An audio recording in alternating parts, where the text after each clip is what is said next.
Today we're highlighting 5 English language children's books from 2025, mainly aimed at 9 to 12-year-olds.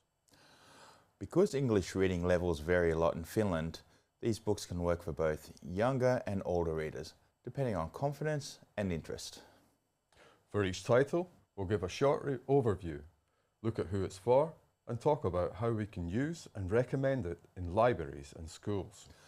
After that, we'll finish with a quick roundup of other English language titles for this age group and beyond.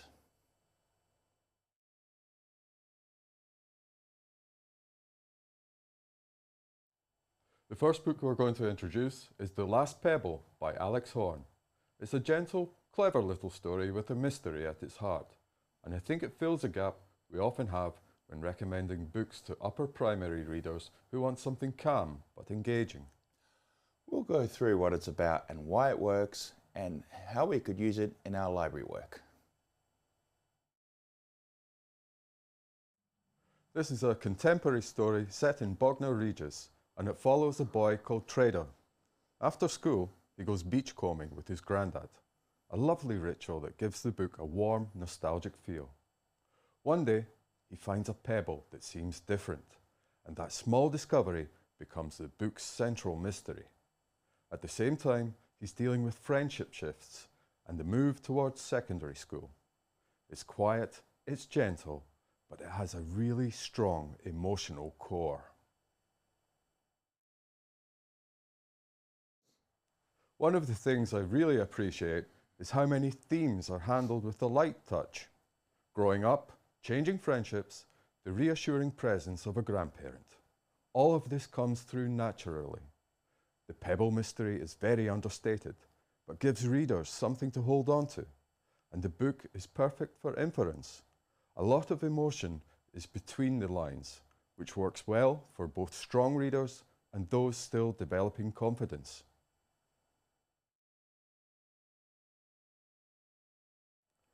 For this age group, especially in Finland, where many kids read English at mixed levels, the book is a fantastic choice. It has short chapters, accessible language, and a pace that won't overwhelm reluctant readers. It's also great for readers who don't want big action scenes or high drama. Instead, it's character-driven and very relatable. It has that same quiet magic you find in books like October, October or The Last Bear, but without the heavier emotional stakes.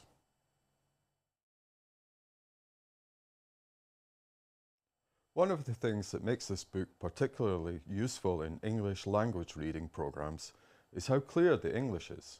The dialogue is very natural and easy to follow, and the descriptive passages are short and precise. I've noticed that kids who are hesitant with longer, denser novels respond well to stories that allow them to breathe, and this book absolutely does that. It's also a great text for practicing prediction and inference in a low-pressure way.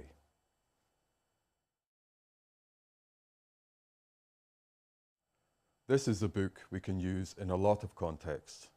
It's great for book talks because the pebble is such a simple, concrete hook. You can literally hold up a pebble and say, "Why might this be special?" It's also perfect for smaller reading groups or for recommending to a child who says, "I want something nice, not scary." And there are fun programming links, stone painting, nature journaling, little mystery prompts. All of these tie in naturally.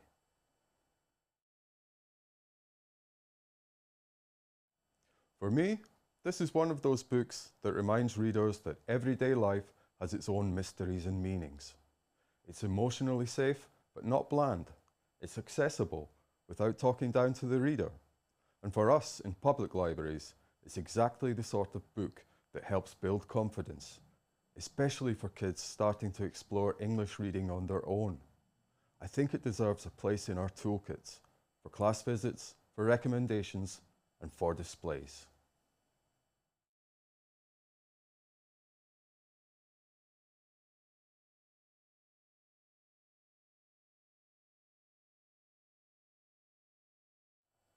Shrapnel Boys by Jenny Pearson is one of those titles that manages to be both highly readable and genuinely meaningful. It gives us an accessible entry point into World War II civilian life without the heaviness that sometimes comes with the topic.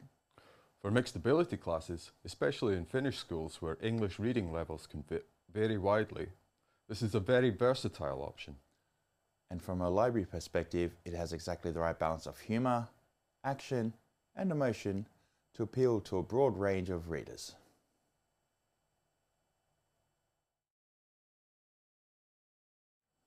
Just to give a little story context, the novel follows Ronnie, his brother Mickey and their friend Lugs, the Shrapnel boys. Their neighbourhood is shaped by the Blitz, but the focus is on their friendship and the way they create their own world amid the chaos. The main tension comes when Mickey is pulled towards Johnny, an adult whose views and behaviour start to disrupt the trio's bond. The story becomes about how Ronnie and Lugs try to hold the friendship together and what loyalty looks like when outside forces threaten to splinter it. The heart of the book is the connection between these boys. For me, the key selling point is how quickly kids connect with the trio at the heart of the story. Ronnie, Mickey and Lugs feel instantly familiar. They banter, they tease each other, they get into scrapes, and they clearly care about one another. The pacing is fast, the chapters are short, and the voice is lively, which makes it ideal for reluctant readers. The wartime setting is rich, but never overwhelms the story, and there's enough tension, especially with Mickey drifting toward Johnny, to keep readers fully invested.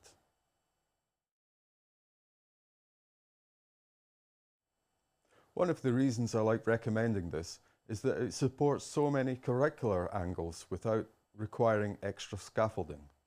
You've got wartime London and the Blitz for history, but also really strong social, emotional learning around belonging, loyalty, and how children respond to pressure. The subplot involving Mickey and Johnny also allows for age-appropriate conversations about influence and critical thinking. And for English language teaching, it's a beautifully accessible text, contemporary voice, clear language, and lots of natural dialogue.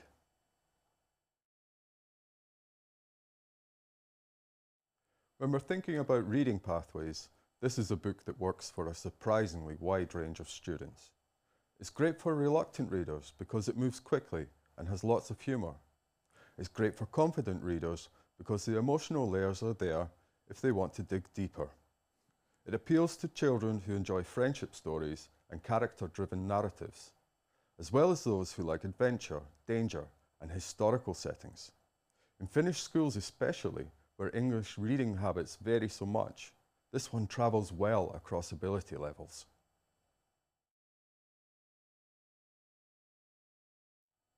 These hooks are the sentences that really work when you're standing in front of a group.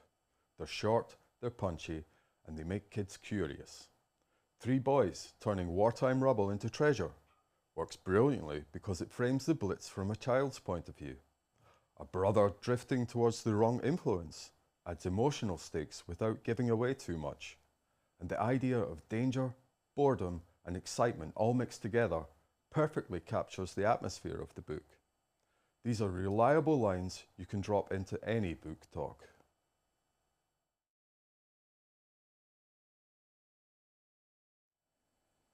What I appreciate most is how humane this book is. It's rooted in loyalty, community, and childhood resilience. It presents wartime reality honestly, but without overwhelming young readers. And from a library perspective, that balance is incredibly useful. It means we can recommend it widely and confidently. It's engaging enough for a lunchtime reading group, meaningful enough for curriculum support, and gentle enough to be read independently without adults worrying about distressing content. It's a real all-rounder, readable, rich, funny, and emotionally resonant.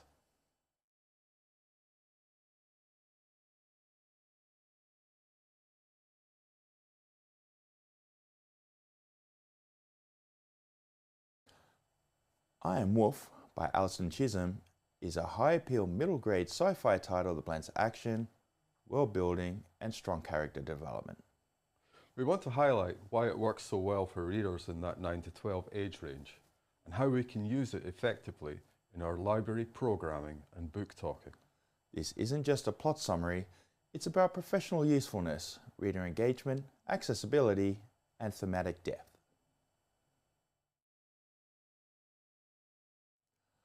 I won't go into detail because the plot has excellent turns, but the essential setup helps contextualize why the book is so effective. Cole lives in a wolf construct under the leadership of Alpha, his mother. Rival constructs and political tensions create constant uncertainty. A major attack forces Cole to question what strength, loyalty, and leadership really mean. It's a story about discovering identity in a rigid system, something that resonates strongly with young readers. One of the strongest elements is the setting. Entire communities living inside giant mechanical animals called constructs. These aren't just children, they're multi-generational societies with roles, hierarchies, and identities shaped by their construct. For book talks, the world is an instant hook. Just saying, imagine living inside a giant metal wolf is enough to grab attention. The world building is vivid but remains accessible, which makes it an excellent choice for reluctant readers and those who respond well to visual or game-like storytelling.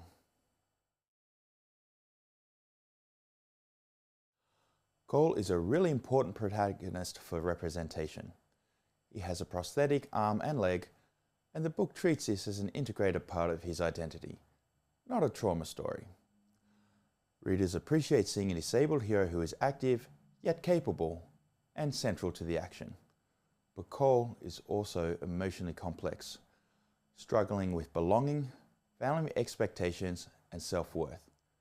This combination of physical and emotional challenge creates a character that many readers, especially quieter or anxious ones, can connect with.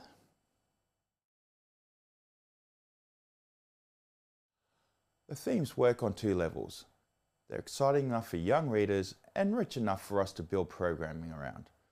Identity, loyalty, and leadership are threaded through the story, and there's a lot of space for discussion. What makes someone part of a group? Who gets to decide the rules? The disability representation is a real strength. It's present, authentic, but not framed as tragedy. From a librarian's perspective, this makes it a great candidate for theme displays or reading challenges. You can also pair it well with other books that explore community and difference.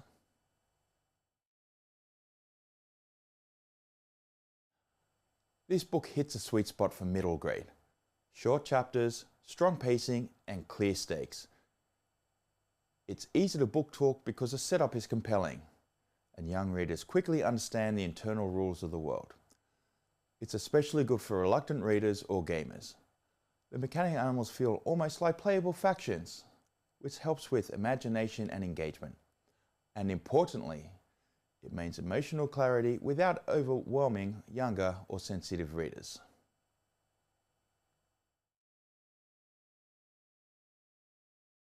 From a practical standpoint, I'm Wolf gives us lots of touch points. It's a strong book talk opener, especially in English language sessions, because the concept and imagery translate very quickly. There are natural links to makerspaces and STEAM programming, robotics, creature building, and blueprint workshops. It also fits disability representation displays, sci-fi themed weeks, and reading ladder structures.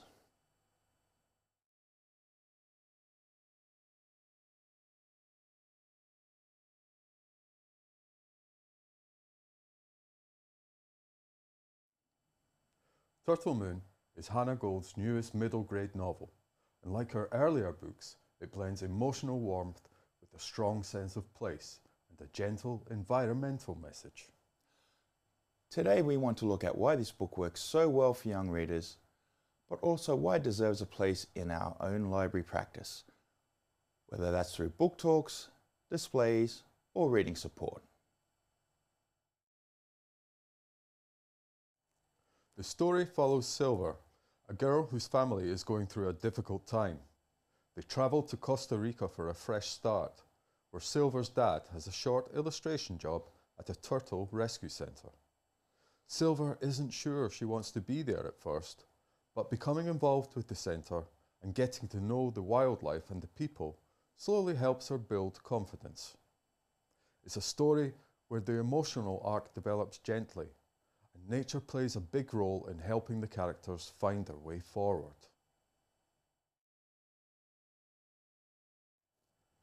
What stands out here is how relatable the themes are for our readers. The book handles family change in a very calm, reassuring way, which makes it suitable even for sensitive readers. Friendship is portrayed as something supportive rather than dramatic, and the environmental message is woven naturally into the story. It's the kind of book that helps children think about resilience and empathy without ever feeling heavy.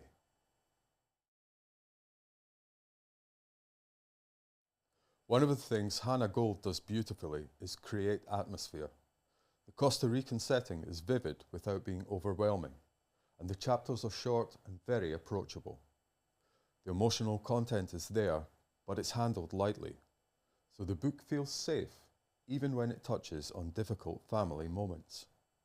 It works well for readers who are ready for something a bit richer than early middle grade, but who don't want anything too intense.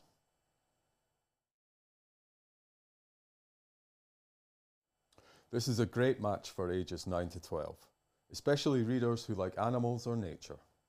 It's also a brilliant option for children looking for stories that are warm rather than stressful. Because the language is clear and the pacing is gentle, it's really suitable for pupils reading English as an additional language. If you already use The Last Bear or The Lost Whale, this slots in perfectly alongside them.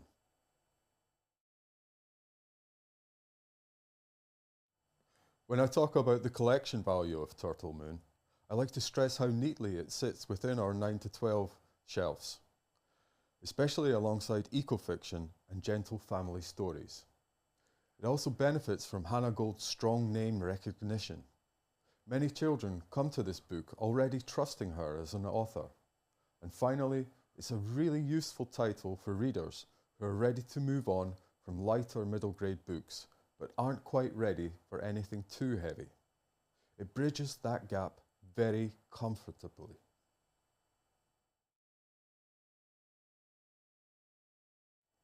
For us, this book is incredibly useful. It's ideal for book talks because you can hook the kids immediately with the turtles and the Costa Rican setting.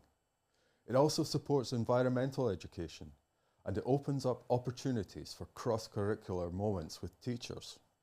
And perhaps most importantly, it's a confidence-building title. It's the sort of book that gives readers a positive experience and encourages them to try more.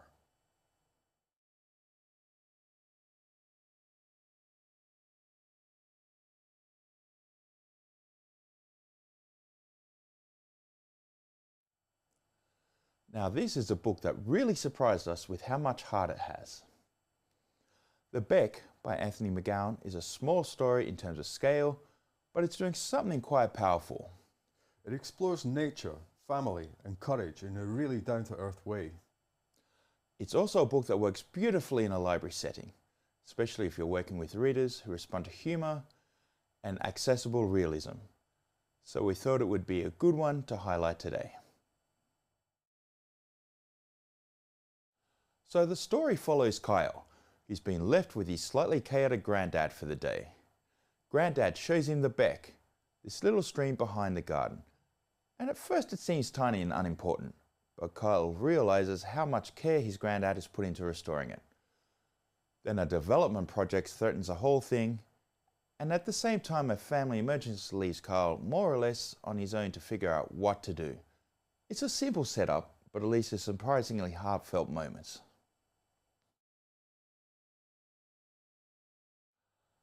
Some of you will already know Anthony McGowan. He's very reliable when it comes to writing stories that grab young readers quickly.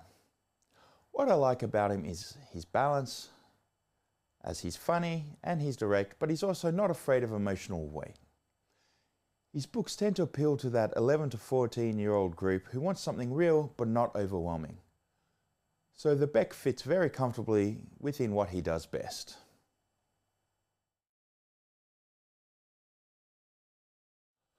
One of the reasons this book is such a good conversation starter is the themes. It deals with rewilding and caring for local nature, but it keeps it very grounded. It's literally about protecting one tiny stream. There's also a lovely intergenerational relationship at the centre, and the book touches on what happens when kids have to take responsibility earlier than they might be expecting. It's full of quiet resilience rather than the big dramatic statements, which makes it feel very real.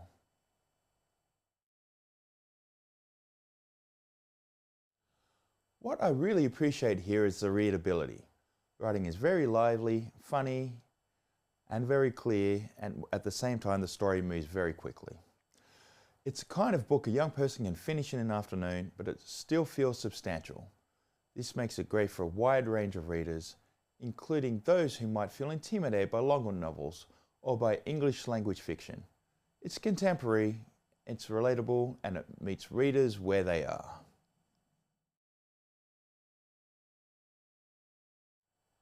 I can see this working well in small reading groups because there's so much to unpack without the book being long.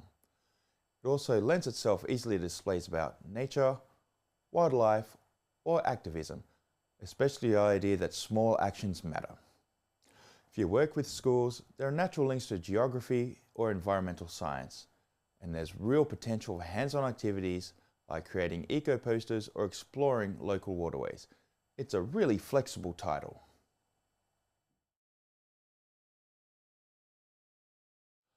I'd be interested to hear how you all think a book like this fits into our broader work. How can fiction help us support eco-literacy? Where should a book like this live in our collections to help the right readers find it? And are there local partnerships or school projects where this might be a good fit?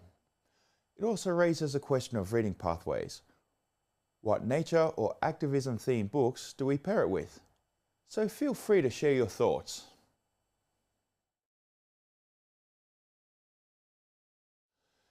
If I was to think about who I'd give this to, it's readers who enjoy real-life stories with heart, or kids who are curious about nature but don't want something overly heavy or scientific. It's great for those who like shorter books but still want emotional depth. And it works well as a stepping stone toward more complex environmental fiction. It's one of those books that quietly leaves an impression.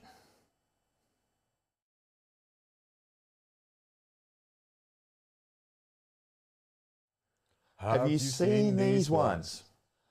These are the books we found that were suitable for first and second graders from the past year. Alan, what would be your pick from this selection? If I had to pick one, it would probably be Meet the Mubbles by Liz Pichon. It's actually a comic book, but it's so bright and colourful and it's just a lot of fun. So for the third and fourth grades from last year, the best books, do you have a pick from this one? I really like Scrap, but I'm really more a dystopian kind of guy. And this is more about dystopian robots, and it's for quite confident readers. I like the world building in it. And finally, fifth and sixth graders, Alan, what would be your pick here?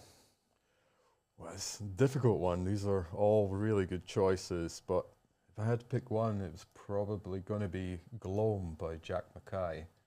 It's actually really scary. It's really well worth reading. We've looked at 5 key books in a bit more depth, and then a wider selection more briefly. Hopefully this gives you both strong spotlight titles and extra options for different readers and situations. As always, it's not about the age on the book, but finding the right match for the reader. Thanks, and we'd love to hear your thoughts or recommendations.